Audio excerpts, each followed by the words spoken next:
Bon, alors les gars, je sais pas pour vous, mais moi je me suis vraiment régalé aujourd'hui devant ma télé en regardant le Barça.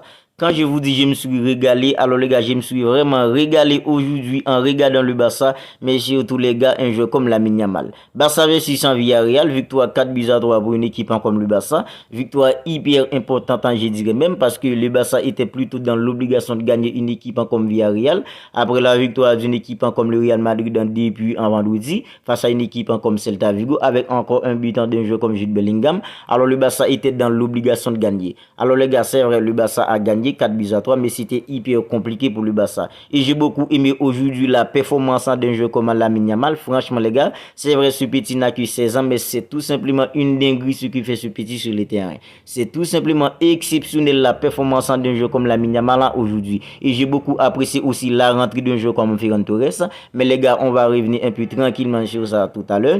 Et à la fin, on va voir les flops ainsi que les tops. Alors, si vous regardez cette vidéo et que vous n'êtes pas encore abonné à la chaîne, alors n'oubliez pas de le faire maintenant pour ne pas manquer tous les avant-matchs ainsi que tous les débriefs du Barça et toutes les dernières nouvelles actualités mercato du Barça.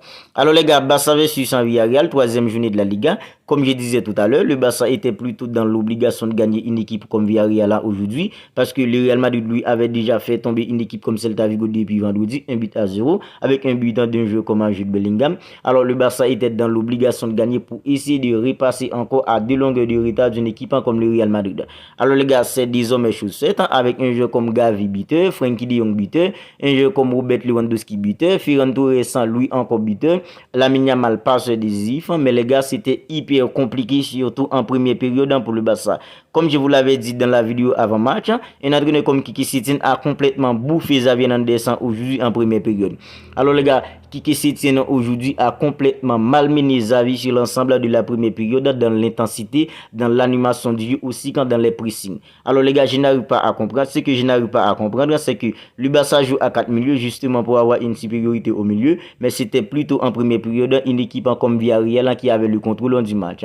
Franchement les gars, les sorties de balle d'une équipe comme Villarreal aujourd'hui, c'était tout simplement exceptionnel. L'intensité, le pressing d'une équipe comme Villarreal, c'était tout simplement incroyable. C'est vrai, le Barça a réussi à inscrire 2 buts au cours du jeu, mais les gars, si on est honnête, quand on regarde le match avec beaucoup plus de calme, on voit que c'était plutôt une équipe comme Villarreal qui méritait d'ouvrir le score. C'était pas le Barça. Avec une tête en de Gavi, le Barça a réussi à ouvrir le score. Frenkie de Jong a réussi à doubler la mise après une erreur d'une équipe comme Villarreal, mais le Barça a vite s'est fait rattraper par une équipe comme Villarreal. Alors gars, les erreurs défensives du Barça aujourd'hui, tout ça c'est vraiment pas croyable. En fait, le Barça a été dominé par une équipe comme Villarreal en première période. C'est plutôt les latéraux du Barça qui n'étaient pas au niveau. Le pressing du Barça n'était vraiment pas au niveau en première période et c'est pourquoi le Barça s'est fait massacrer par une équipe comme Villarreal en première période, même si le Barça menait 2-0, mais une équipe comme Villarreal avait réussi très vite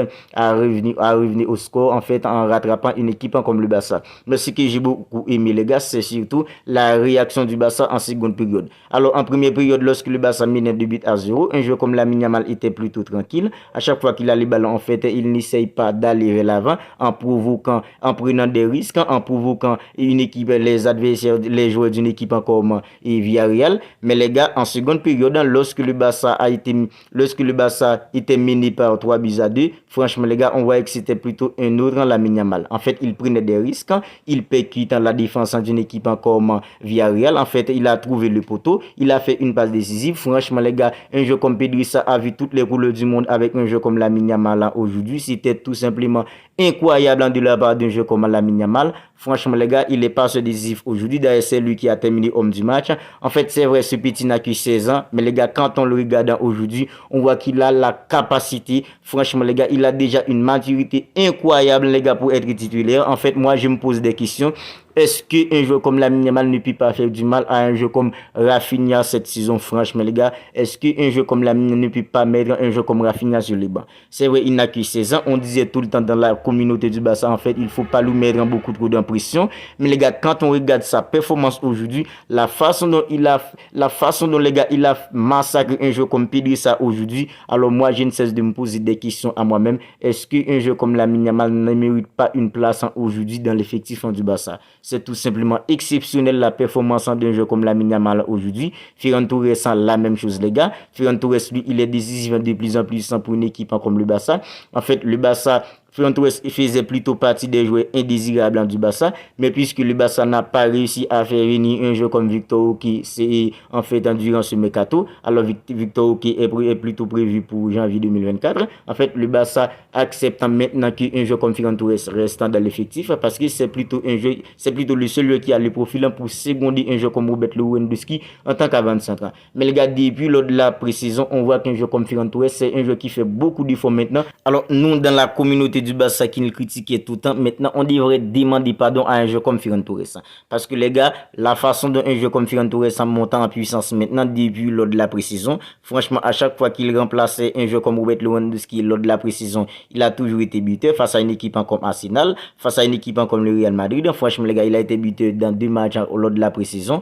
Et les gars, lors de la Gamper encore, il a été buteur face à une équipe comme Tottenham. Et les gars, face à une équipe comme Cadiz, buteur. Aujourd'hui, encore un joueur comme Ferran Torres sans buteur, les gars. Maintenant, quand on parle de la méritocratie, franchement, les gars, un joueur comme Ferran Torres, ça mérite maintenant d'être titulaire. C'est pourquoi je me demande, est-ce que Xavi Hernandez ne peut pas repasser à 3 milieux et à 3 attaquants devant? Parce qu'un joueur comme Ferran Torres, franchement, les gars, il mérite d'être titulaire maintenant. En fait, j'adorerais voir un joueur comme Ferran Torres accompagné d'un joueur comme Lamine Yamal et un joueur comme Robert Lewandowski en attaquant pour le Barça dans des matchs en Liga. Parce que c'est tout simplement exceptionnel la performance d'un joueur comme Ferran Torres, buteur de des matchs hyper importants pour le Barça face à une équipe comme Cadiz. Aujourd'hui encore, il est buteur. C'est tout simplement exceptionnel la performance d'un joueur comme Ferran Torres. Maintenant, comment ne pas parler d'un joueur comme Sergio Roberto? Quand on parle des flops maintenant, le seul joueur qui nous monte à la tête, ce n'est qu'un joueur comme Sergio Roberto. Franchement, les gars, c'était vraiment une gâchis de la part d'un jeu comme Sergio Roberto aujourd'hui sur le côté droit.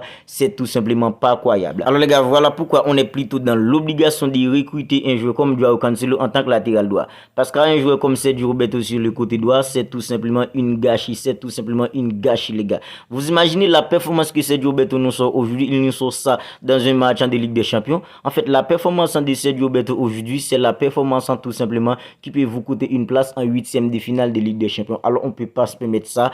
Un joueur comme Sergio Roberto le mettre dans un match hyper important en Ligue des Champions et puis il nous sort cette performance là, ce serait tout simplement pas croyable, les gars. Alors maintenant on est dans l'obligation de recruter un joueur comme Joao Cancelo. En fait on attend au cours de la semaine pour voir comment ça va se passer parce que le marché des transferts en fait ça va bientôt terminer. En fait on attend toujours l'arrivée d'un joueur comme Joao Cancelo, mais les gars Sergio Roberto c'est tout simplement pas croyable. Et le problème c'est que un joueur comme Ronald Araujo qui peut jouer, qui peut évoluer parfois en tant que latéral, maintenant il est à l'infirmerie. Jules Koundé lui il joue maintenant en axe. Franchement les gars c'est tout simplement pas croyable. Sergio Roberto a déjà démarré 3 matchs de Liga de manière consécutive. On a que lui sur le côté droit à présent. C'est tout simplement une dinguerie de la part d'un jeu comme Sergio Roberto. Alors les gars c'était vraiment hyper beau la performance du Barça aujourd'hui. C'est vrai c'était un peu compliqué, mais la victoire tout simplement est bonne pour le Barça. Une autre victoire pour le Barça.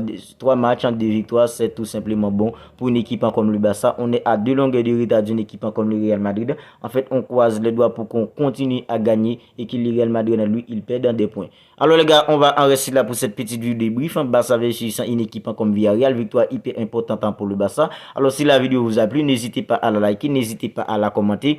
Et si ce n'est pas encore fait les gars, n'oubliez pas de vous abonner à la chaîne pour ne pas manquer tous les avant-matchs ainsi que tous les débriefs du Barça. Alors les gars, d'ici là, prenez bien soin de vous, on se capte bientôt pour une autre vidéo et on ne cessera jamais de le dire les gars, jusqu'à El Barça.